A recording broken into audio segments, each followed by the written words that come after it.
Assalamualaikum warahmatullahi wabarakatuh. Selamat datang di channel Tausiah Ustadz, tempat kita berbagi inspirasi dan ilmu seputar Islam. Semoga video ini membawa manfaat dan menjadi jalan kebaikan untuk kita semua. Bismillah. Yuk, kita mulai. Oke, pelan-pelan. Saya turunkan dari tugas fitrah perempuan dulu ya. 1. Kalau perempuan belum menikah berarti statusnya apa? Anak. Pasti ada ibu kan? Kalau sudah menikah statusnya apa? Istri. Kalau sudah punya anak statusnya apa? Ibu. Punya cucu? Itu 1. Kalau cucunya 2? Nenek. Dah. Lihat sini. Sekarang bagaimana kurikulum surga Firdaus membentuk fitrah perempuan dari status anak di rumah tangganya dulu sampai ke status paling tinggi. Yuk kita bacakan ayatnya. Quran surah 23 ayat 1-nya dulu pelan-pelan. Qad aflahal mu'minun. Sudah? Saya pernah sampaikan, perhatikan terjemahannya. Akan menggenggam kesuksesan dan kebahagiaan. Setiap insan beriman itu.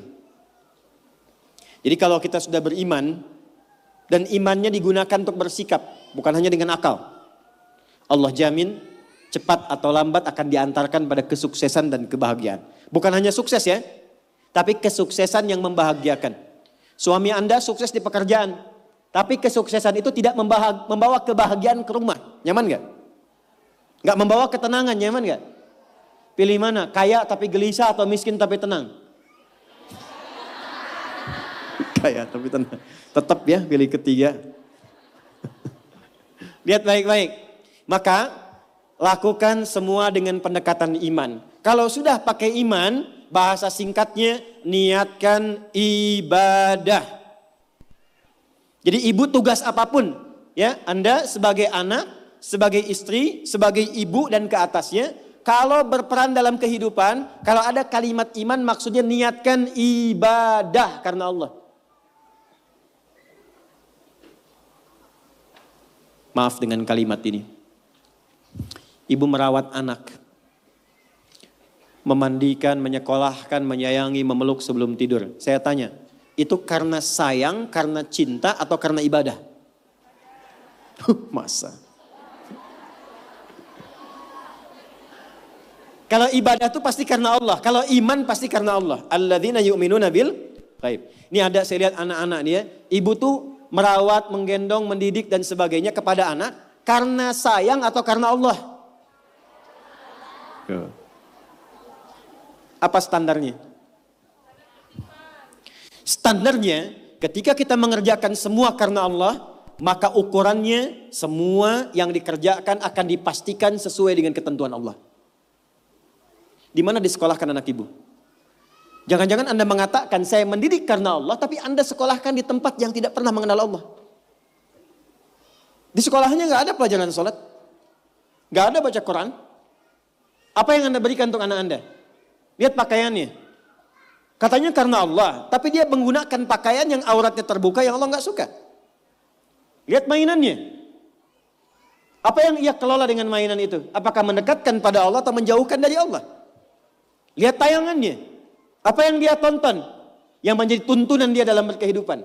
Kalau ada anak kata-katanya kotor, ada anak perilakunya menyimpang, yang pertama dilakukan jangan dulu pojokkan dan marahi anaknya, kembalikan kepada sikap orang tuanya. Istighfar dulu. Maka mulai hari ini, kalau Anda ingin mengikuti jejak Sayyidah Khadijah, mulai sekarang gerbangnya dibuka. Niatkan semua kegiatan karena Allah. Nah, apa yang harus dilakukan pertama kali untuk itu? Lanjut ayat keduanya. Alladzina hum fi salatihim khashi'un. Pelan-pelan. Kurikulum yang pertama dimulai dari salat. Saya ulangi, dimulai dari apa?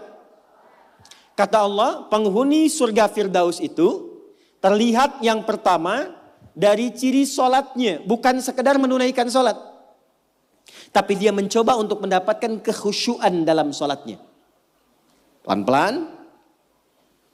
Ini saya belum bicara dengan suami ya. Bicara status ibu dulu. Sebagai istri, sebagai ibu, sebagai anak. Maka kalau ingin levelnya naik, mengikuti jejak Sayyidah Khadijah, maka yang pertama dibangun hubungan dengan Allah dulu. Dalam bahasa Arab, hubungan kuat itu yang sulit dipisahkan disebut dengan silah. Ibu pernah dengar silaturahmi? Silaturahim. Kenapa disebut silaturahim? Maksudnya hubungan perhatian yang kuat, yang saat berpisah pun masih ingat, masih mendoakan, masih mengenal. Di silaturahim yang sukses itu bukan Anda ketemu, Anda nyapa, bukan. Kalau Anda nyapa orangnya ada, wajar. Tapi kalau Anda berpisah masih ingat teman, masih didoakan, masih disupport, itulah silaturahim. Nah, ibadah yang melatih kita terhubung kuat dengan Allah, sehingga dimanapun tersambung dan dijaga oleh Allah, itu disebut dengan sholat namanya. Maka ketika diminta untuk sholat, sebetulnya itu ibadah personal yang Allah inginkan untuk merubah perilaku kita dan pribadi kita supaya lebih dekat dengan Allah. Makanya panggilannya itu bukan panggilan beban, Bu. Bukan panggilan ruku, bukan panggilan sujud. Coba dengarkan kalau orang yang sedang azan, muadzin itu sholat. Ya, azan, maaf, saat sedang mengumandangkan azan. Hayya 'alas shalah. Ayo salat. Setelah itu apa? Hayya 'alal falah. Ayo sukses, ayo bahagia. Falah itu kalau sudah digenggam jadi aflah. Orang yang menggenggam kesuksesan, kebahagiaan. Qad aflahal mu'minun. Orang beriman pasti menggenggam kesuksesan, kebahagiaan karena dia dekat dengan Allah. Maka saya kembalikan, kenapa yang pertama yang dilatih adalah sholat dan itu mutlak bagi seorang perempuan. Karena nanti curhatan terbesar ibu ketika menghadapi tantangan dalam rumah tangga, itu akan banyak persoalan-persoalan yang diringankan oleh Allah ketika ibu optimal dalam sholatnya. Ibu bersyukurlah, catat ini kalimat saya. Kalau ibu jaga sholat dengan baik, nanti saya tunjukkan yang pernah saya katakan minimal 40 rakaat saja. 40 rakaat. Kalau yang sholat fardu berapa? 17 ya. Subuh berapa? 2. Zuhur 4, asar 4, maghrib, isya. Ingat rumusnya ya. Itu nomor telepon Allah, koneksinya 24434. Jumlah 17. Sisanya 23 di mana? 12-nya rawatib. Oke. 11-nya tahajud. Ibu jaga aja dulu ini yang 40 dan lihat apa yang terjadi setelah konsisten menunaikan itu. Sebulan aja dulu. Sebulan dulu. Lihat apa yang terjadi setelah itu. Maka nanti kalau sudah terkoneksi ke dalam jiwa, sudah enak sholatnya, itu yang disebut dengan khusyuk. Suasananya beda, Bu. Bukan ngejar selesai sholat, tapi menikmati setiap bacaan dan gerakan dalam sholat. Pernah nggak ada masa-masa ketika sholat enak gitu rukunya? Pernah nggak?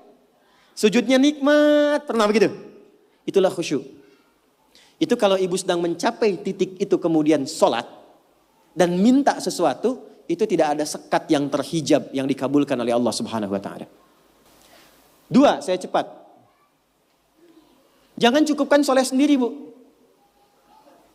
Karena sama-sama ingin ke surga Firdaus kan ada suami, ada anak-anak.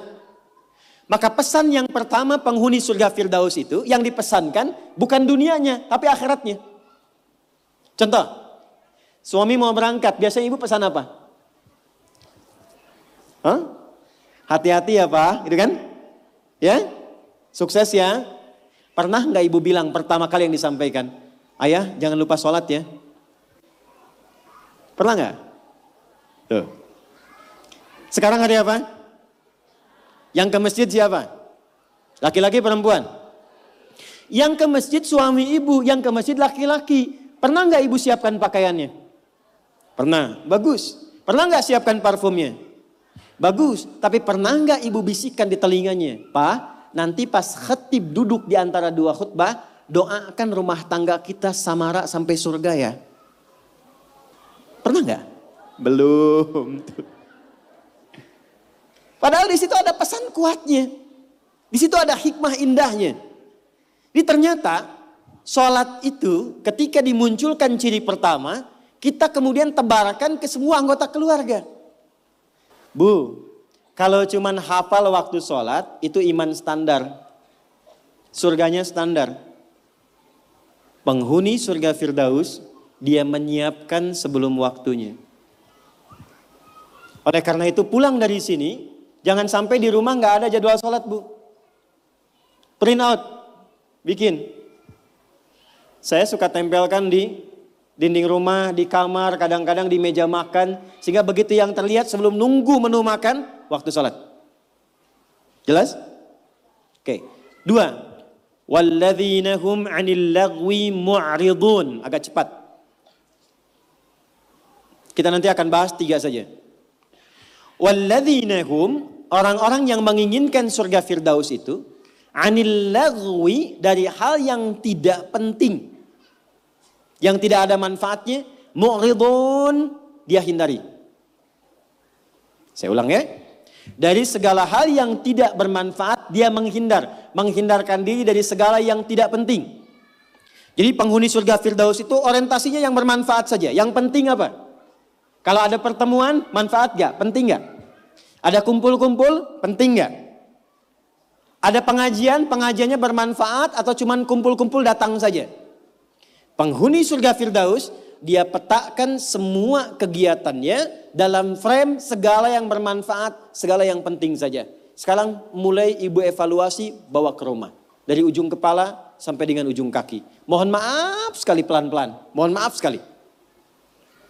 Cek ya. Cek. Coba agenda selama ini yang sudah dilakukan. Berapa kali lisan berkata yang tidak baik? Mata melihat yang tidak baik. Ibu punya agenda perkumpulan di mana saja? Anak-anak ditempatkan di tempat ngumpul di mana saja? Cek evaluasi semua, termasuk aktivitas suami, kira-kira bermanfaat gak untuk kehidupan? Dudukan semua itu, kemudian telaahi dengan baik, bikin kurikulum, maka mulai belajar misalnya ambil target per bulan. Latihan dari lisan dulu. Sepakat semua keluarga. Pak, anak-anak, kita sebulan latihan berkata yang baik-baik ya. Kalau ada nggak sepakat, katakan dengan cara yang baik. Kalau melihat ingin bertutur, katakan dengan cara yang benar. Yang tak bermanfaat, jauhi.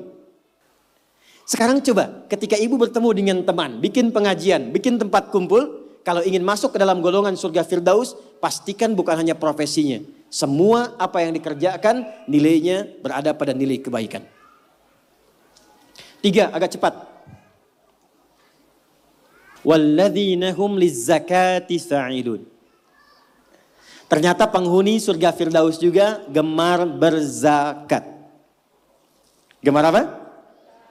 Baik, zakat itu berapa persen dari harta? 2,5 minimalnya. Bisa nggak berzakat kalau nggak ada uangnya? Hah? Berarti perintah berzakat sekaligus perintah untuk mencari materi kan? Supaya bisa zakat kan? Makanya dalam Islam nggak dilarang. Silahkan suami mencari nafkah, bekerja, ibu punya bakat bisa jualan. Sayyidah Khadijah jualan nggak? Pedagang nggak? Sukses nggak? Bukan cuma sukses, sangat sukses. Hasilnya luar biasa. Nanti kita cerita.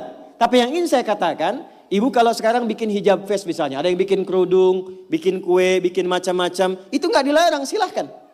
Sepanjang tidak mengabaikan tugas pokok yang ada di rumah yang melekat kepada ibu. Silahkan.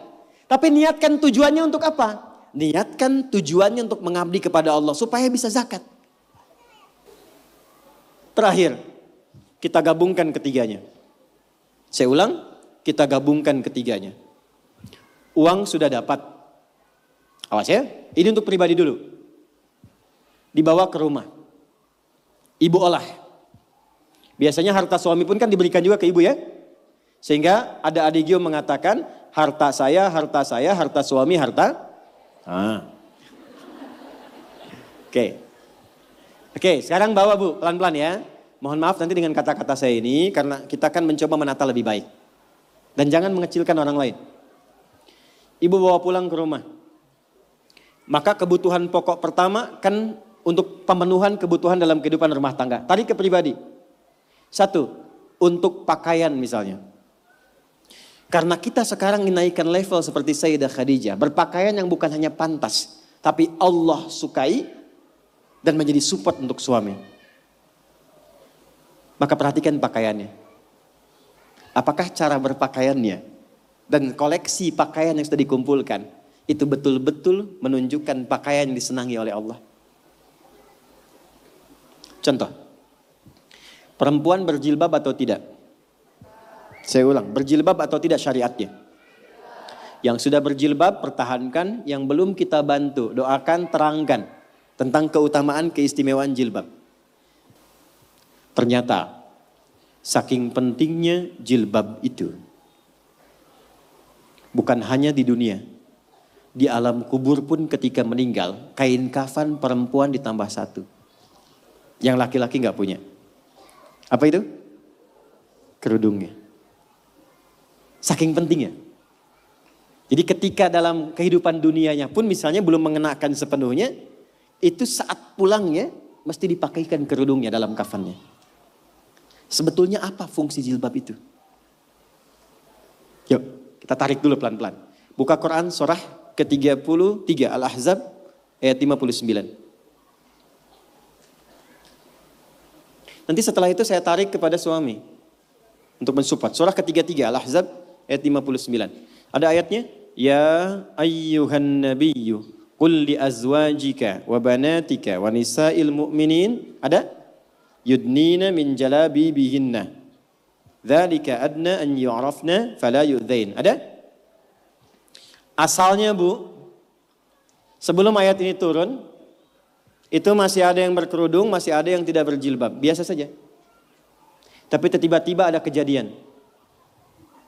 Perempuan muslimah malam-malam ingin ke toilet diganggu oleh preman-preman Madinah dari Yahudi. Maka dilaporkan kepada Nabi, turunlah ayat ini.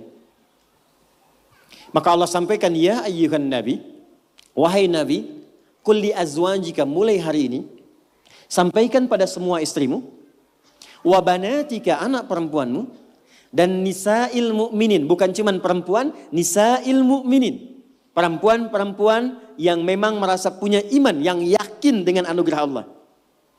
Yudnina min jalabibihinna, mulai detik ini kenakan jilbab oleh mereka. Dzalika adna an yu'rafna, maka ketika jilbab dikenakan, aku akan perhatikan sebagai identitas untuknya. Di identitas ibu sebagai perempuan di hadapan Allah itu, salah satunya ketika ibu mengenakan jilbab yang dikenakan itu. Dengan model apapun. Tapi belum berhenti ayatnya, belum berhenti. Perhatikan kalimatnya.